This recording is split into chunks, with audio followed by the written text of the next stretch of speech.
Hey, everybody, welcome back to the latest episode of the Level Up podcast, where we learn how to go from agent to entrepreneur. And we have Greg Harrelson with us, and we're going to go deep on leverage today. We have no guest, and so Greg is off the chain.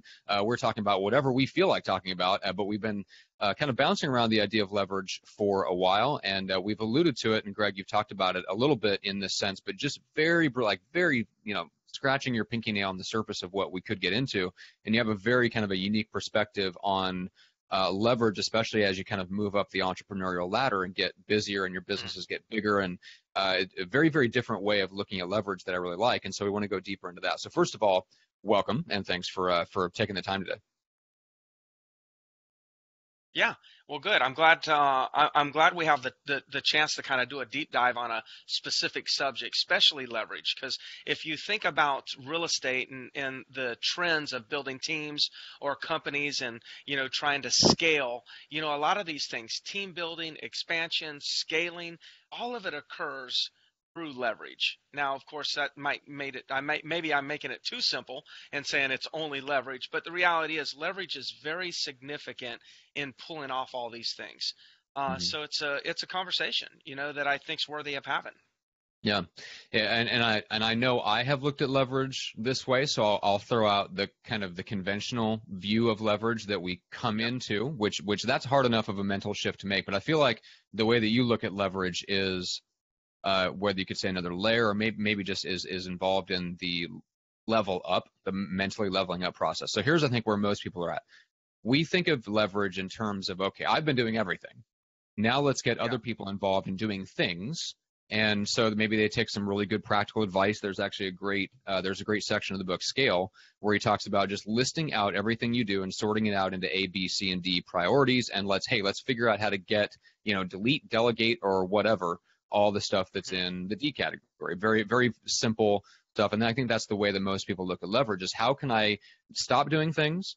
How can I get other people to do things for me? Or how can I get technology to replicate and do some of the things that I've been doing manually? All very good things.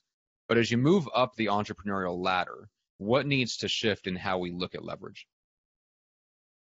Well, I want to add one more thing here to what you just said. Is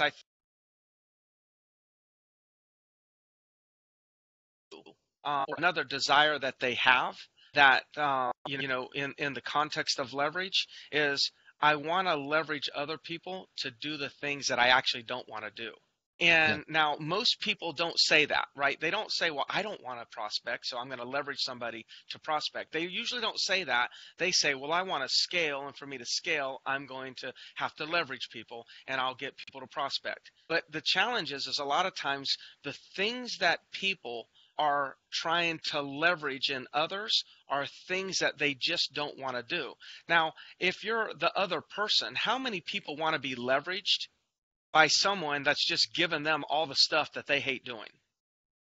So I think that that's just kind of a flaw that a lot of people go and that's how they think. And I think that's a setup for disaster.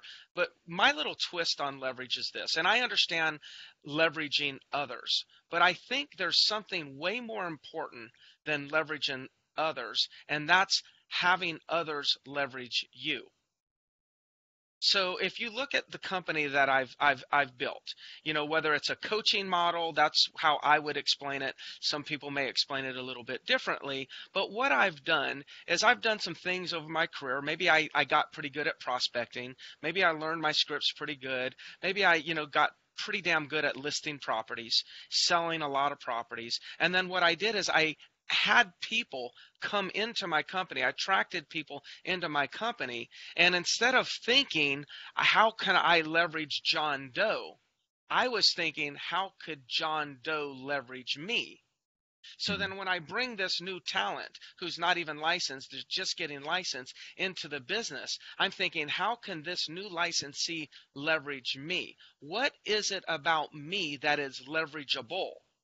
Now, what some people are going to say, well, Greg, how can you ever get out of the business? Well, I'm doing less than I've ever done, but the things that I do are the things that I'm really, really, really good at. And if I allow people to observe, shadow, learn, and leverage those skill sets, talents, and mindsets that I have, then they are going to turn around and reach higher levels of production, which then in turn gives me more profitability.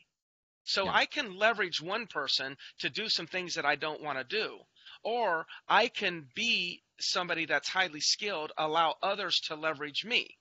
And when I'm allowing them to leverage me, I tend to, or the people that do that tend to have more profit and do Mm. better in the long run, because that's how you're developing talent. People are out there saying, well, I want to build a team and I want to develop talent. Well, how are you going to develop talent? You don't develop talent by giving them, leveraging them to do the things that you don't want to do. You develop talent by being a talented individual and allowing other people to tap into Mm-hmm. that source of Yeah. talent. And then what that person does with that creates huge increases in production. Yeah, and there's a lot of different elements we could dive into. I will say this: I was talking to the number one team leader in North Dakota on a Okay. podcast, and he was saying that one of the highest value uses of his time is the ability for him to just step in at the key moments, both to do two things. Number one, to do unexpected, unplanned, very personal communication with the people on his team to make them Right. feel seen, heard, valued, right? Which a lot of us overlook, especially entrepreneurially. And then second is the ability to step in, and when his team is communicating with clients or referral partners and other high value, like other high value relationships, the ability for him to just step in at the level that he's at, and just one little extra bump in communication that might take him 30 or 60 seconds, one message, one email, one quick phone call to a strategic partner or a key client or someone like that, can make all the difference versus trying to delegate everything. And I think that's the trap for anyone that kind of gets a hold of the message of leverage.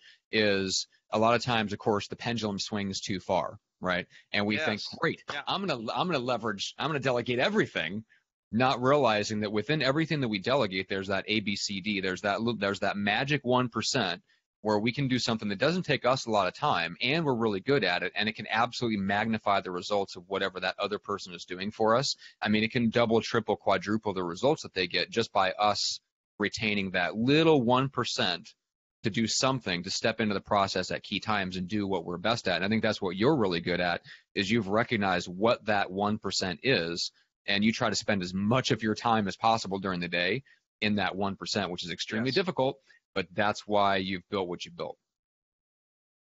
Yeah, it's a great observation. And whoever that one guy is in South Dakota, I think you said it's a guy, but we Mm-hmm. probably could have a great podcast with him about Absolutely. leadership, because you touched on some points. You're telling me some things about him that I just really love to hear.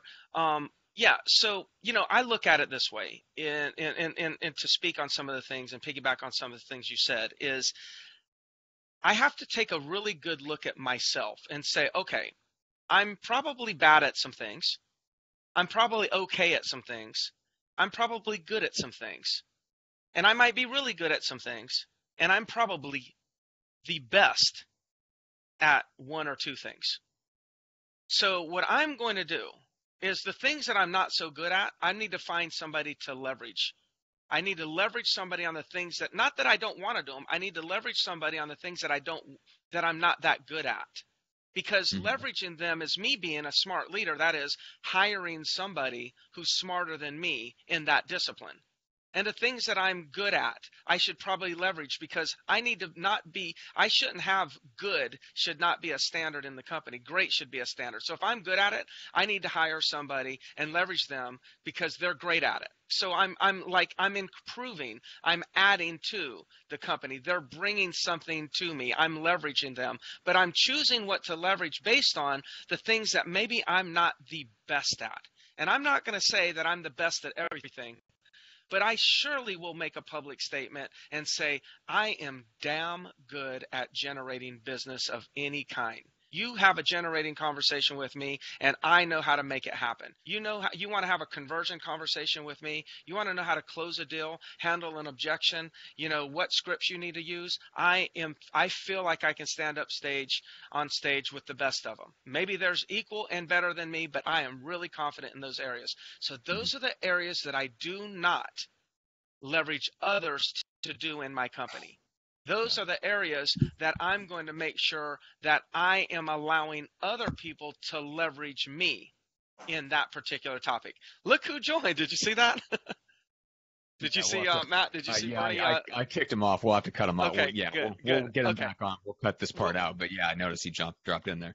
we'll work out. So hopefully that point, I made that point is that one area that I feel very strong in, then Hmm. I'm choosing not to leverage people to replace me in that one area. But what I am doing in the context of saving time and freeing time up for myself is other people that are better than me at.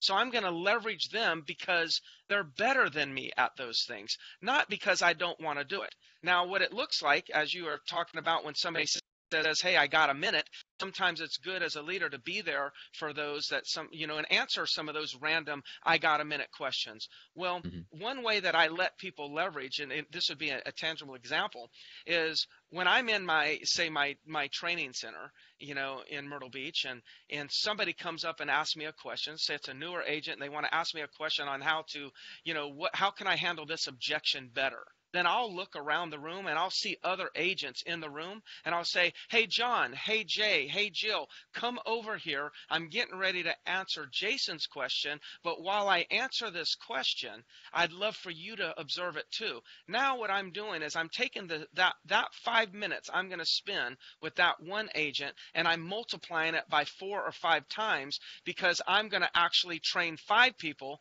for the cost of one person in relative to time. Then I know, because it's on the subject of sales skills, that once I teach it, if I hammer it in and I teach them that one skill, they're going to leverage that skill for the rest of their career. So me taking that 5 or 10 minutes and letting them leverage me allows train 5 people a skill that they'll be using every year for the rest of their career. And let's assume they're with me for the next 10 years. That's 5 agents times 10 years that I will be profiting from that 5 minutes. See, that's allowing others to leverage you. Now, if somebody comes to me and says, hey, what form should I use to what listing paperwork should I have them sign? If I knew, which I don't know, but if I did know, I wouldn't tell them. Yeah. I won't let them leverage me there because I know what I'm going to do. I'm going to tell them a shortcut. Oh, just go ahead and get this and just have them sign that and initial that and you'll be good. And I'll miss like a form. And Right. I'm the best one to be answering those questions. So I'm very clear on who I am and how people and who should be leveraging me. And then I am leveraging others for everything else. Yeah. Love it. Yeah, it's a completely different approach, but to me, it's one of those key questions that we could periodically just ask ourselves as just a creative thinking exercise to look for those ways, because you have a very clear line drawn in your head between the things that you allow people to leverage you on and the things that you don't. And I think that's where a lot of us as leaders get very murky, and we all have kind of our own opinions, but we could literally separate out like, hey, here are the ways that people can leverage me. Now, out of those things, what is the top 5 or 10 things that I can do that when they leverage me, it actually gets me results for the next 5 or 10 years? And if it doesn't, then that's where you draw that line and say, okay, Yes. someone else, even if I could help them, even if it took me 5 minutes, that's 5 minutes that I should be spending over here in other areas where I can make the biggest impact. And to me, that's really the thing that separates us from making more and building more. Here's something that just came to my mind, and maybe it won't make sense. Maybe it will. I'm hoping it will. Okay. And if it doesn't, that's okay. I said that's it. Right. We'll cut this part out. Just tell me I'm an idiot.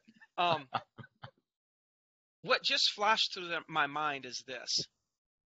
When those that are focusing on leverage are focusing on ROI, and I think that's important.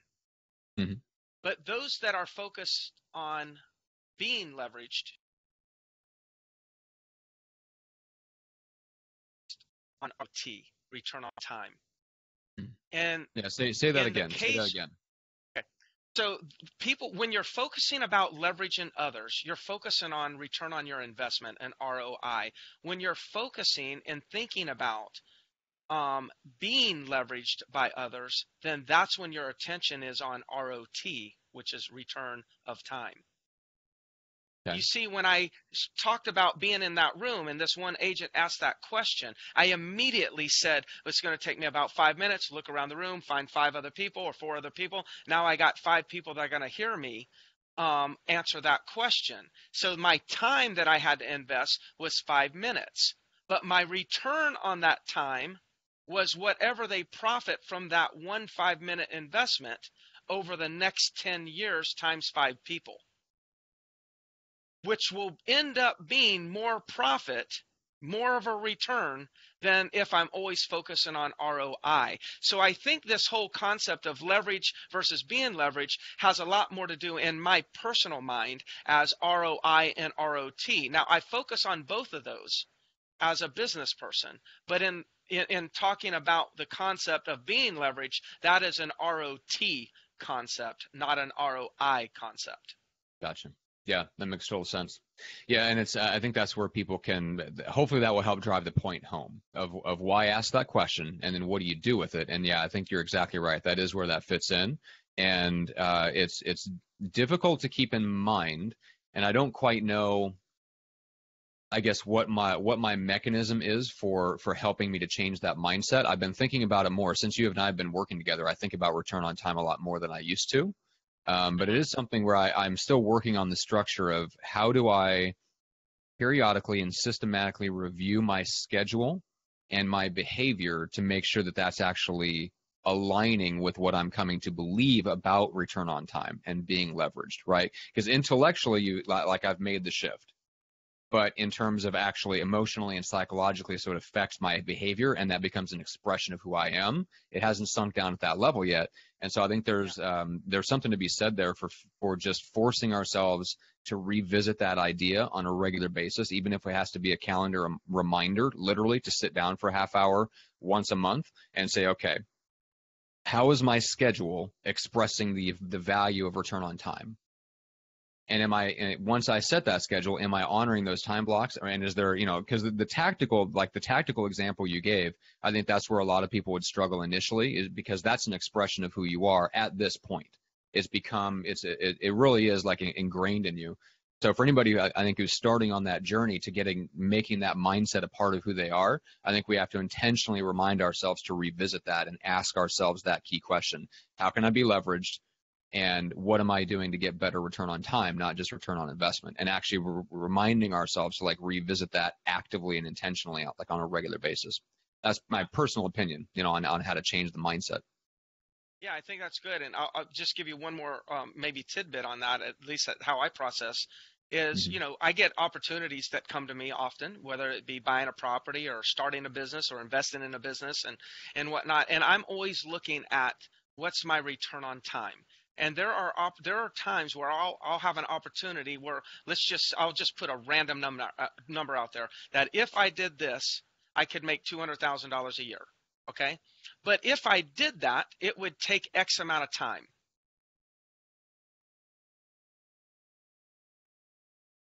Take advantage of this opportunity, and it's only going to make me $50,000, but it's really not going to take any of my time. It may take a little bit of my company's resources. Most people will sit there and say, I want to do the $200,000 deal. I will choose the $50,000 deal because I can do unlimited $50,000 deals, and I can only do, and there's a limit to how many $200,000 deals that I could do, because that's going to take more of my time. Yeah, that's really good. So maybe that'll shed some light. Again, we're doing is tapping into my thinking here. Yeah, I love it. Yes, and and like I said, that's where I think that you are a practical and tactical genius, is really thinking about it at the daily level of how do I stay in that magic 1% where the majority of your time produces the most and the highest output, especially leveraging like other people's time, other people's resources and things like that. But allowing yourself to be leveraged by them to continue, so that when they go out and do the work, their performance is maximized, or your system of lead generation, your system of how your company operates improves over time, and that's going to bear dividends for 5 or 10 years. And that's a really great kind of example of like the systematic mindset that we've talked about that you have, that a lot of people don't have. We think in terms of doing, We don't think in terms of just a system that's running and just continually tweaking and improving the system.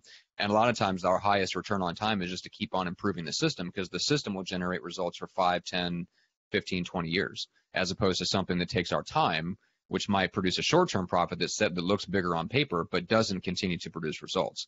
There's all kinds of little ways or little side effects that mentality has, like in our daily actions. So anyway, but let's kind of wind things down. Any final thoughts on how people can kind of implement that mentality? Well, a final thought that I'll have, and it just came up as you were just sharing what you were sharing, was that think about who wins in this concept. Like if I'm leveraging others on everything, then I'm the one winning, and maybe they're winning or not winning. But when I'm allowing others to leverage me, and we think about it, like that 5 minutes is a great return on my time, but what about the 4 or 5 people that learned what they learned in that 5 minutes? And what about the profits that they made over the next 10 years? See, like, because I allowed them to leverage me, we both won. Yeah. And I think that we need to start thinking about that. When we start thinking about leverage, look yourself in the mirror and ask yourself, who's winning? And if it's constantly only you that's winning and benefiting, then it's probably not going to be sustainable over time. You're probably going to have turnover. You're going to probably have a lack of retention and things like that. So, you know what? 90% of the time that we spend, yes, we probably should be leveraging others. But most people don't even spend 10% of the time allowing others to leverage them. And I think that could be a difference in one's trajectory, in one's retention, and I'm sure many more things than that. Yeah, 100%. Especially profitability. Yeah, no kidding. Well, let's talk about how people can connect with you and get their questions answered, or learn more about you guys. Well, I guess everybody's probably going to now want to leverage me, so they would do that on Facebook Messenger and just ask me a question, or just it's always so nice to to hear those messages when you guys, the audience, will send me a message.